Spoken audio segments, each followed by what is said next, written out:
Olá a todos, vamos começar dessa vez a nossa análise sobre masculinidade bíblica em Tiago e nas cartas gerais. Nós começamos agora em Tiago e Pedro, mas depois a gente continua em outros dias até chegarmos em Judas.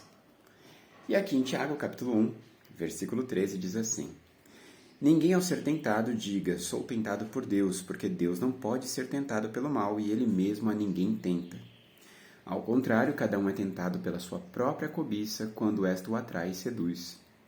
Então a cobiça, depois de haver concebido, dá à luz o pecado, e o pecado, uma vez consumado, gera a morte.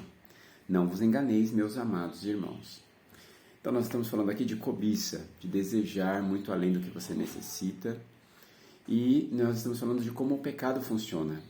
O pecado aqui funciona como uma tentação a início. Essa tentação surge dos nossos próprios desejos pecaminosos, então tudo começa assim, como um embrião, como um feto. Né? E aí isso vai sendo gestado, quer dizer, a gente vai alimentando isso, a gente vai cultivando esse mau desejo, a ponto de ele ser gerado. E aí uma vez que o pecado dá à luz, é essa metáfora aqui que Tiago usa, ao invés de ele gerar vida, ele gera morte na pessoa, ele destrói uma parte da pessoa. Então é assim que funciona, né, o pecado na sua gestação, vamos pensar assim.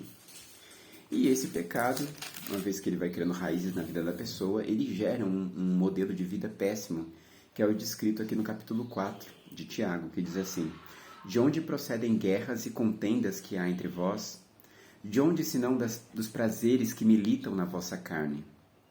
Cobiçais e nada tendes, matais e invejais e nada podeis obter, viveis a lutar e a fazer guerras, nada tendes porque não pedis.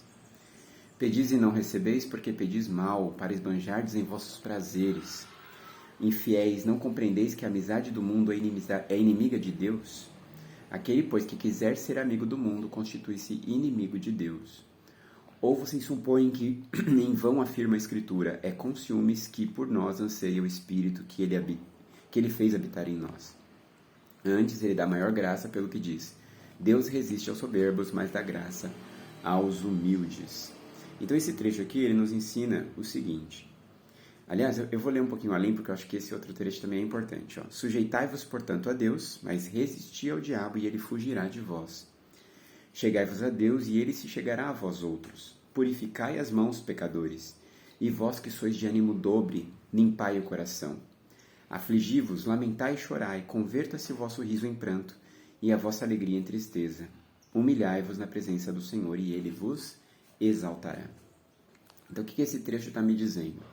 Essa cobiça, esse querer sempre mais, eu quero que os meus desejos sejam satisfeitos, a gente fica sempre nessa pressão, nesse afã, nessa intensidade de satisfazer o próprio ego.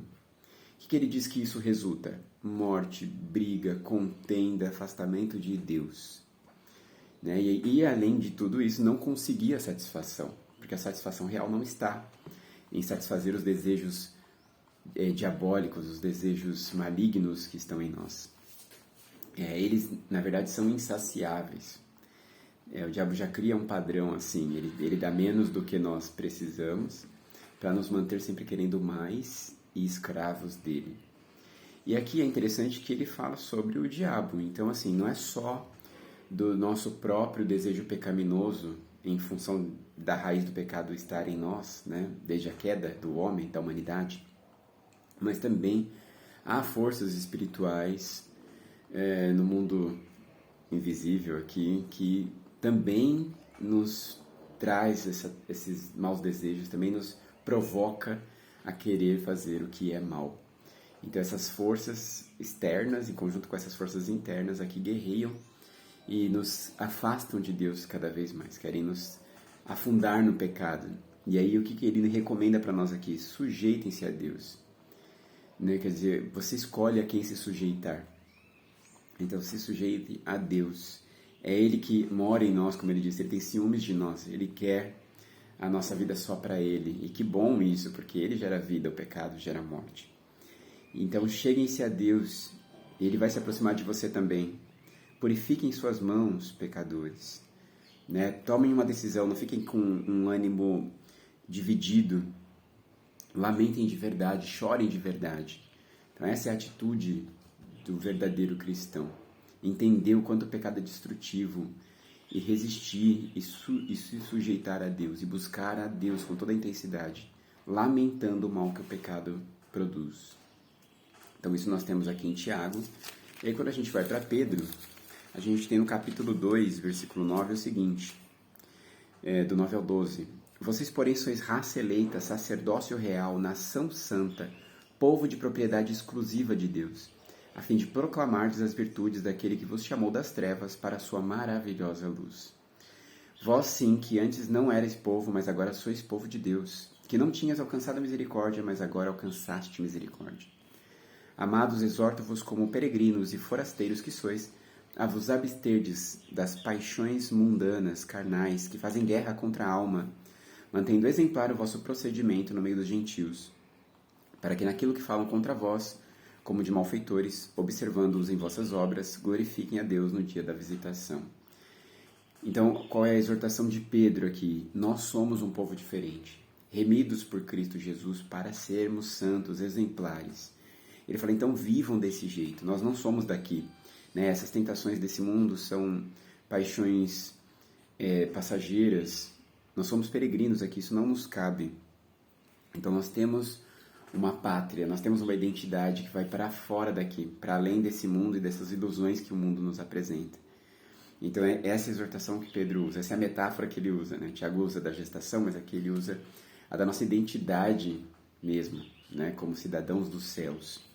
Depois no capítulo 3, ele tem um texto para as mulheres que é muito interessante. Versículo 1 diz assim: Mulheres, sejam igualmente submissas aos vossos maridos, para que, se ele ainda não obedece à palavra, seja ganho sem palavra alguma por meio do procedimento da sua esposa. Ao observar o vosso honesto comportamento cheio de temor, não seja o adorno da esposa o que é exterior, como o frisado de cabelos, adereços de ouro, aparato de vestuário.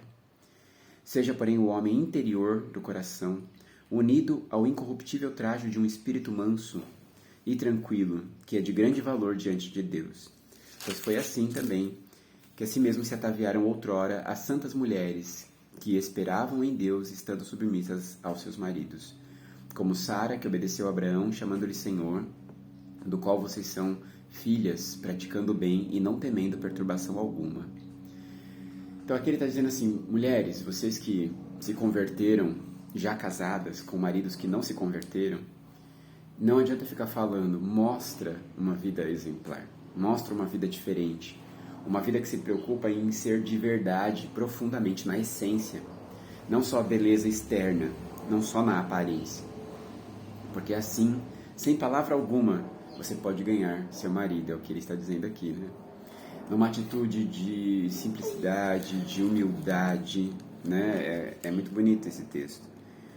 Ele fala num traje de um espírito manso e tranquilo, né? Mulheres serenas porque encontraram em Cristo seu sentido de vida, sua paz. Então elas não buscam, através da sensualidade, através do seu falatório, convencer ou manipular. Elas estão tranquilas em Cristo e vivem essa vida exemplar em Cristo Jesus. E aí, ele também vai um pouquinho ali no versículo 7, eu quero terminar com esse trecho, ele diz assim: Maridos, vocês também vivam a vida comum do lar, com discernimento, tendo consideração para com a vossa mulher como parte mais frágil. Tratai-a com dignidade, porque sois juntamente herdeiros da mesma graça de vida, para que não se interrompam as suas orações. Sejam todos de igual ânimo, compadecidos, fraternalmente amigos, misericordiosos, humildes, não pagando mal por mal ou injúria por injúria, antes, pelo contrário, bendizendo, pois para isto mesmo fostes chamados, a fim de receberdes a bênção por herança. Pois quem quer amar a vida e ver dias felizes, refreie a língua do mal, evite que os seus lábios falem dolosamente. Aparte-se do mal, pratique o que é bom, busque a paz, empenhe-se por alcançá-la, porque os olhos do Senhor repousam sobre os justos e os seus ouvidos estão abertos às suas súplicas, mas o rosto do Senhor está contra aqueles que praticam males. Então olha como ele termina: homens, vocês vivam a vida do lar, né? Os homens fogem da rotina do lar. Não, o papel dos homens, dos maridos, é participar da família. né? Estar ali com a esposa, cuidar bem dos filhos, dar bom exemplo aos filhos e boa instrução para eles. Então não fujam da vida comum, vivam essa vida comum do lar. E com discernimento, né? Busquem sabedoria de Deus, tratem essa mulher com honra, com dignidade, ela precisa de você. Vocês juntos estão dependendo da graça de Cristo. E aí ele termina, então, de um jeito maravilhoso, que fala para buscarmos o que é bom, praticar o que é bom, buscar a paz, se empenhar em alcançar a paz. Olha que bacana isso. Então aqui está um modelo de vida para as mulheres, para os homens, para todos nós. Que Deus nos capacite a viver nesse padrão de santidade, de encontrar nele toda a satisfação e viver em paz nossos relacionamentos. Que Deus abençoe a vida de cada um.